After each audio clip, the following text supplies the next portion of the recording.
हिंदुस्तान में एकमात्र यही दल है जो अपनी पार्टी के संविधान के अनुसार अक्षरशः लोकतांत्रिक प्रक्रियाओं को उसका पालन करते हुए अपने कार्य का विस्तार कर रहा है और जन सामान्य की आशा आकांक्षाओं पर खरा उतरने के लिए अपने आप को निरंतर योग्य बनाता रहता है।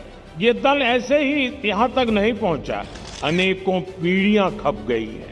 वर्तमान पीढ़ी के अनेक कार्यकर्ता हैं जिनके नाम भी नहीं जानते होंगे।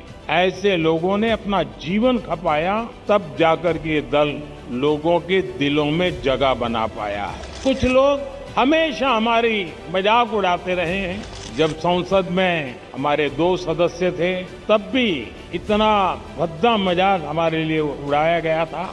लेकिन ऐसी सब प्रकार की आलोचनाओं को झेलते हुए जन सामान्य के कल्याण के लिए समर्पित होकर के नेशन फर्स्ट की भावना को जीते हुए हम चलते ही रहे। हमारे कार्यकर्ताओं के लिए क्या कहा जाता था, चाहे वो जनसंघ का कार्यकर्ता हो या भाजपा का, उसका एक पैर रेल में होता है और दूसरा पैर जेल में होता है। रेल में इसलिए कि भारतीय जनता पार्टी का कार्यकर्ता निरंतर भ्रमण करता था, प्रवास करता था, जहां भी उसको जाना होता वो दौड़ता रहता था और समाज की समस्याओं के समाधान के लिए सत्ता पर बैठे हुए लोगों के सामने संघर्ष करता था और इसलिए कभी जेल तो कभी बाहर, ये उसकी स्थिति रहती। साथियों, ये सदस्यता कर्मकांड नहीं है। हमारे लिए सदस्यता यानी अपने परिवार का विस्तार है। ये सदस्यता अभियान एक पूर्ण रूप से वैचारिक आंदोलन भी है और भावनात्मक आंदोलन भी है और हमने संगठन की गाड़ी को उस पटरी पर दौड़ाना है जिसमें वैचारिक धार भी हो और भावनाओं से भरपूर भी हो, क्योंकि हमारी भावनाएं देशभक्ति से प्रेरित है। मां भारती के कल्याण के लिए, 140 करोड़ देशवासियों के कल्याण के लिए ये जो सदस्यता अभियान होगा, संगठन की रचना होगी, बूथ कमेटियां बनेगी। पहले हम सदस्यता अभियान करते थे और अब सदस्यता अभियान करें, कुछ चीजें हम नए तरीके से सोच सकते हैं क्या। जैसे ये जो सदस्यता अभियान होगा, उसी समय जो संगठन की रचना होगी, उसी कालखंड में विधानसभाओं में और लोकसभा में 33% रिजर्वेशन लागू हो गया हो। महिलाओं के लिए अगर ये 33% रिजर्वेशन इसी कालखंड में आने वाला है, तो क्या मेरी सदस्यता अभियान में मैं ऐसे सभी लोगों को जोड़ूंगा जो मेरे पार्टी के इतने महत्वपूर्ण निर्णय में अधिकतम महिलाओं को विजयी बना करके एमएलए एमपी बना सके। आपने देखा होगा कि हमने एक बहुत बड़ा आमूलचूल परिवर्तन किया है। किसी समय हिंदुस्तान के आखिरी गांव के रूप में और नेगेटिविटी का जन्म उस शब्दों में ही शुरू हो जाता था। हमने तय किया कि आखिरी गांव नहीं है, ये मेरे देश के पहले गांव है।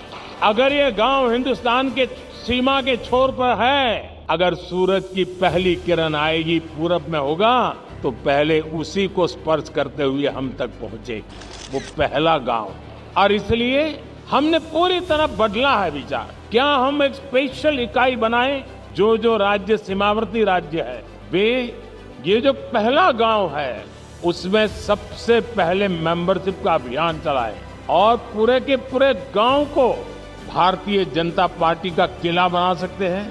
और जो सीमा के आखिरी छोर पर बैठा हुआ वो गांव जब भारतीय जनता पार्टी का किला बनता है ना, तब वो भारत का किला अपने आप बन जाता है। तो मेरे लिए सदस्यता ये सिर्फ पार्टी का नंबर बढ़ाने के लिए नहीं, मेरी सदस्यता मेरे देश को मजबूत बनाने के लिए भी है और इसलिए मैं उन गांवों को किला बना के छोड़ूंगा। ये सब मुमकिन है लाखों कार्यकर्ताओं के तपस्या के कारण। मेरे सामने 18-25 साल का उम्र का नौजवान, वो मेरे 2047 के सपने का सबसे बड़ी शक्ति का स्रोत है। 2047 में मेरा देश विकसित भारत बनेगा। आज देश के गरीब का सबसे अधिक विश्वास हमारी नीतियों में है, हमारे निर्णयों में है, हमने लिए हुए रास्ते से मिले परिणामों में है और इसलिए हमें उस सामर्थ्य के साथ आगे बढ़ना है। मुझे पक्का विश्वास है नड्डा जी के नेतृत्व में पार्टी की संगठन की शक्ति पूरी तरह लगी है, तब ये सदस्यता अभियान पुराने सारे रिकॉर्ड तोड़ेगी। आप सबको मेरी बहुत बहुत शुभकामनाएं।